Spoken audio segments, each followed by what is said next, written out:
If you're running a small business in the US, without a professional phone number, you are losing customers, right now. Stay with me, because in the next few minutes I'll show you exactly how US businesses set this up the right way. And at the end of this video, I'll share one mistake that can permanently block your number. Using your personal number for business, that sends the wrong signal. Customers hesitate, they don't feel secure. Especially in the US market, perception is everything.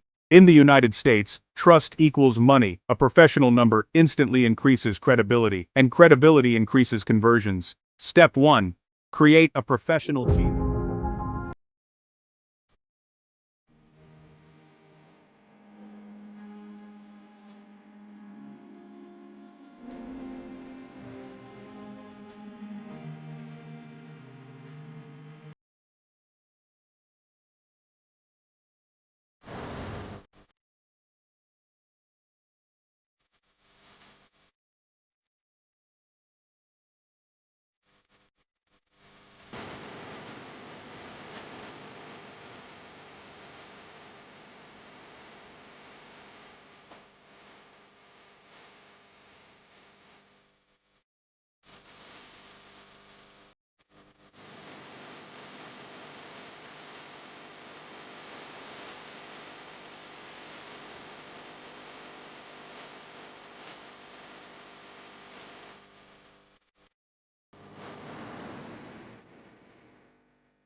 Write US area code. This matters more than you think.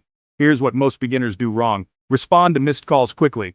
When customers see a real US number, they feel safer, and when they feel safe, they buy. That's the difference. Don't make these costly mistakes. If you're serious about growing in the US market, this is your first step. Subscribe for weekly business growth strategies.